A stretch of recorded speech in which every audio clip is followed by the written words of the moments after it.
Primero que nada, gracias por la invitación a Jaime y todo el grupo del hospital.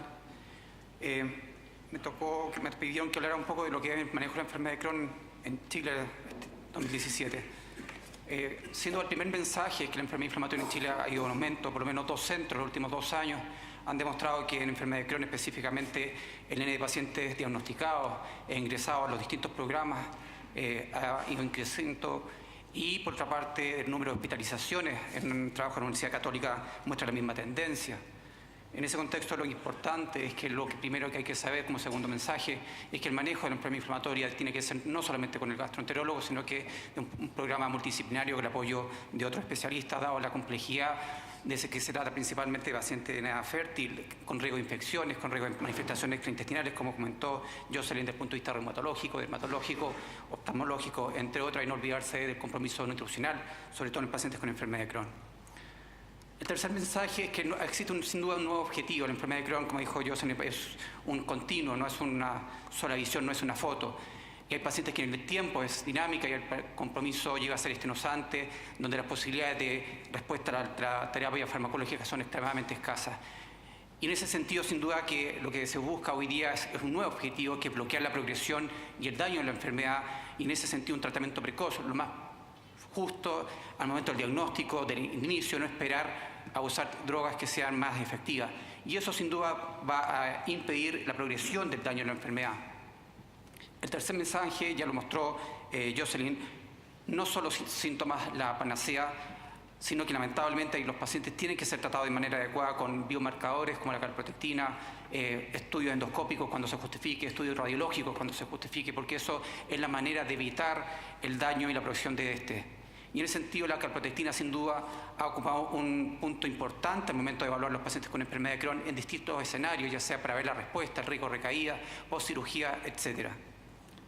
El cuarto punto es cuando nos enfrentamos a un paciente con enfermedad de Crohn o un grupo de pacientes con enfermedad de Crohn, es que no es una enfermedad sin duda, pero son distintos pacientes, distintas estrategias de tratamiento, y eso tenemos que tenerlo en mente y en consideración para ir evaluando la gravedad de esto. Entonces uno se pregunta, ¿cómo definir la mejor estrategia? ¿Cómo enfrentar a estos pacientes? Hay que evaluar sin duda lo que es costo y beneficio. Y desde el punto de vista de costo, no solamente el costo económico, sino tener presente el costo desde el punto de vista de eventos adversos, tanto desde el punto de vista de infecciones, sino también desde el punto de vista de neoplasia, entre otras. El sexto mensaje es que la terapia tiene que ser personalizada. No podemos tener a todos los pacientes del día martes, todos los que son de enfermedad de Crohn, los del día miércoles colitis ulcerosa, y decirle, los pacientes con enfermedad de Crohn ese día van a usar todos acetoprina, al día siguiente todos terapia biológica y al tercer día todos mesalazina. Tenemos que diferenciarlo porque el armamento en la actualidad disponible en Chile es bastante amplio.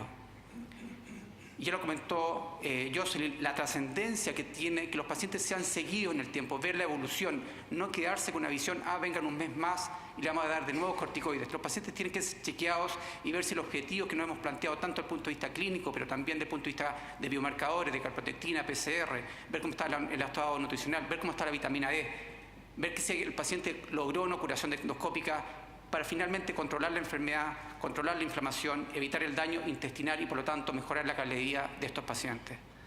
El séptimo mensaje es que tenemos que definir cuál es la estrategia, cuál es el mejor tratamiento. ¿El paciente requiere terapia biológica o no? Y en ese sentido diferenciar si tenemos al paciente con factores de riesgo o desde el punto de vista clínico, o desde el punto de vista endoscópico, desde el punto de vista radiológico. Y en ese sentido, si el paciente es bajo riesgo, sin duda, a ese paciente no le vamos a dejar terapia biológica. Vamos a partir con inmunosupresores. Si responde, ok. Si no responde, nos vamos a la terapia biológica. Pero si tenemos un paciente menos de 16 años con un compromiso perianal, ese paciente ya tiene criterios de gravedad y por lo tanto vamos a empezar inmediatamente con terapia biológica. El octavo mensaje es cuál es el rol de la mesalazina en enfermedad inflamatoria intestinal, específicamente en enfermedad de Crohn. A diferencia de colitis ulcerosa, la mesalazina solamente ocupa un rol mínimo en casos de enfermedad de Crohn leve, pero solamente para tratar la crisis. Es cierto que tenemos grupos de pacientes que los mantenemos de manera de mantención, pero son los menos. Por lo tanto, la mesalazina hay que tener cuidado en el contexto de un paciente con enfermedad de Crohn. En relación a los inmunomoduladores, sin duda, si uno ve la evolución de cómo ha cambiado la historia de los pacientes con enfermedad de Crohn, los inmunomoduladores sin duda pueden cambiar que el fenotipo no cambie de manera tan agresiva, es decir, no se vuelva una enfermedad estenosante o de tipo penetrante. Sin duda, los teosporínicos cumplen un rol en la enfermedad de Crohn y están demostrados, tanto desde el punto de vista pediátrico como en población adulta.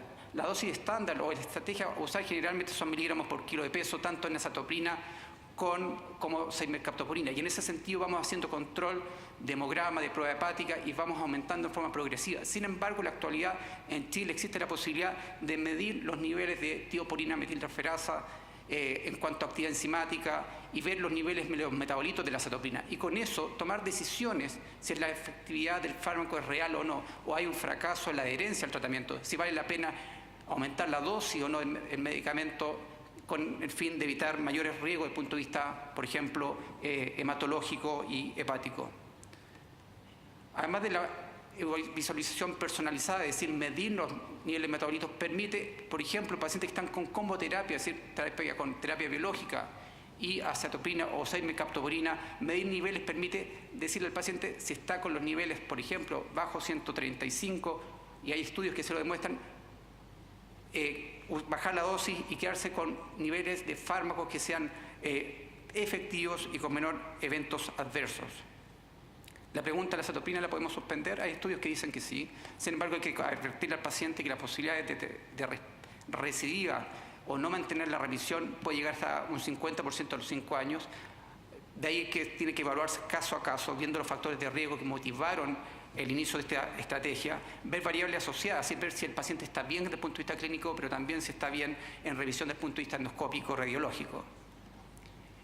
El otro mensaje es el uso de metotrexato. No hay que asustarse de usar metotrexato. El escenario del metotrexato existe en enfermedad de Crohn, sobre todo en los extremos de la vía, donde el riesgo de linfoma en población pediátrica y el riesgo de linfoma en población sobre 60 años es real.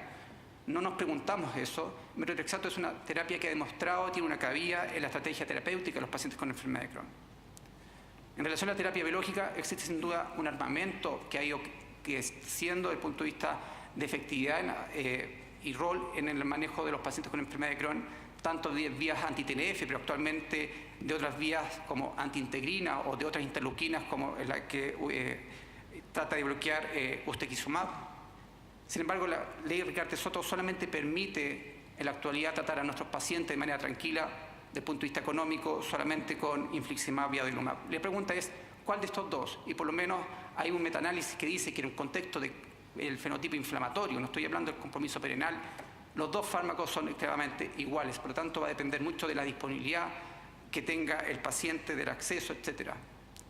La pregunta es, ¿y si nos vamos o nos cambiamos de terapia biológica, si nos vamos a un uso de una antiintegrina, ¿es efectivo? Sí, el vedolizumab ha demostrado ser efectivo tanto en colitis ulcerosa como en enfermedad de Crohn, pero hay que tener presente que cuando la mejor efectividad, cuando tengamos disponible este fármaco, es en el escenario en que el paciente no haya nunca usado terapia biológica. Por lo tanto, eso también vamos a tener que definirlo cuando tengamos pacientes con enfermedad de Crohn. ¿Le vamos a dar anti-TNF o le vamos a dar antiintegrinas?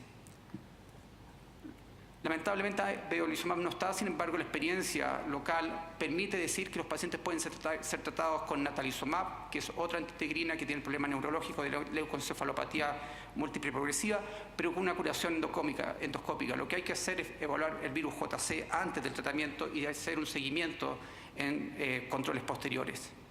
Si no es posible, hay alguna literatura al respecto y hay algunos casos que han sido tratados acá a manera local con ustekinumab, que tiene una efectividad bastante considerable, pensando que estos pacientes han pasado por otros biológicos como anti-TNF, entre otros. Otro mensaje, la falta de respuesta. Es decir, el paciente que está con terapia biológica, ¿vamos a esperar que todos los pacientes respondan? No, hay la falta de respuesta primaria que puede ser hasta un 40% y que se ve en aquellos pacientes que no han respondido después de la fase de inducción. Es multifactorial y como es la presencia de anticuerpos, el uso de inmunosupresores, los niveles de TNF, la hipoalbuminemia, que muchas veces estos pacientes están comprometidos desde el punto de vista nutricional, los niveles de PCR, el índice de masa corporal y el género, sin duda deben ser considerados al momento de definir la dosis a usar cuando tenemos un paciente extremadamente grave.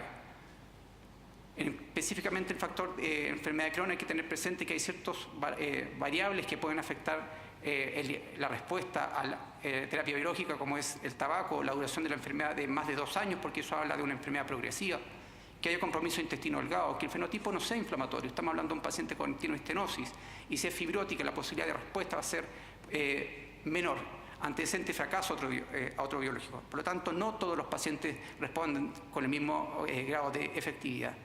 Y lo otro es la pérdida de respuesta a la terapia, es decir, aquel paciente que va a cumplir un año de terapia, que está bien desde el punto de vista clínico, endoscópico y radiológico, y sin mediar ningún evento secundario, como puede ser antiinflamatorios, tabaco o alguna sobreinfección, el paciente tiene una recaída de sus síntomas. Entonces la pregunta es, ¿cuál es la razón? ¿Son relacionadas con la enfermedad inflamatoria, si era asociada a la terapia biológica, la creación de anticuerpos, cambio de fenotipo, si era un fenotipo más fibroestenóstico? El paciente no adhiere al tratamiento o están relacionados a otras situaciones que se dan en pacientes con enfermedad inflamatoria, como es un paciente con intestino irritable, que tenga sobrecrecimiento bacteriano, intolerancia a la lactosa, enfermedad celíaca o infección por Clostridium difficile o citomegalovirus, entre otras. La pregunta, sin duda, es: ¿los pacientes con enfermedad de Crohn deben tener una terapia definida o puede en algún momento evaluarse su retiro? Sin duda, después de 2 años uno se puede hacer esta pregunta y va a depender si existen antecedentes demográficos, las características de la enfermedad, la historia del tratamiento, estadio de la enfermedad inflamatoria, preferencia del paciente y del equipo tratante. Y con esas variables tomar en decisión si es que se puede hacer o no. Pero lo importante es que darle la posibilidad tal vez a este paciente que tenga periodo en el cual no esté expuesto innecesariamente a eventos adversos, pero sí un seguimiento adecuado, por ejemplo, con calprotectina o en procedimiento endoscópico radiológico según necesidad.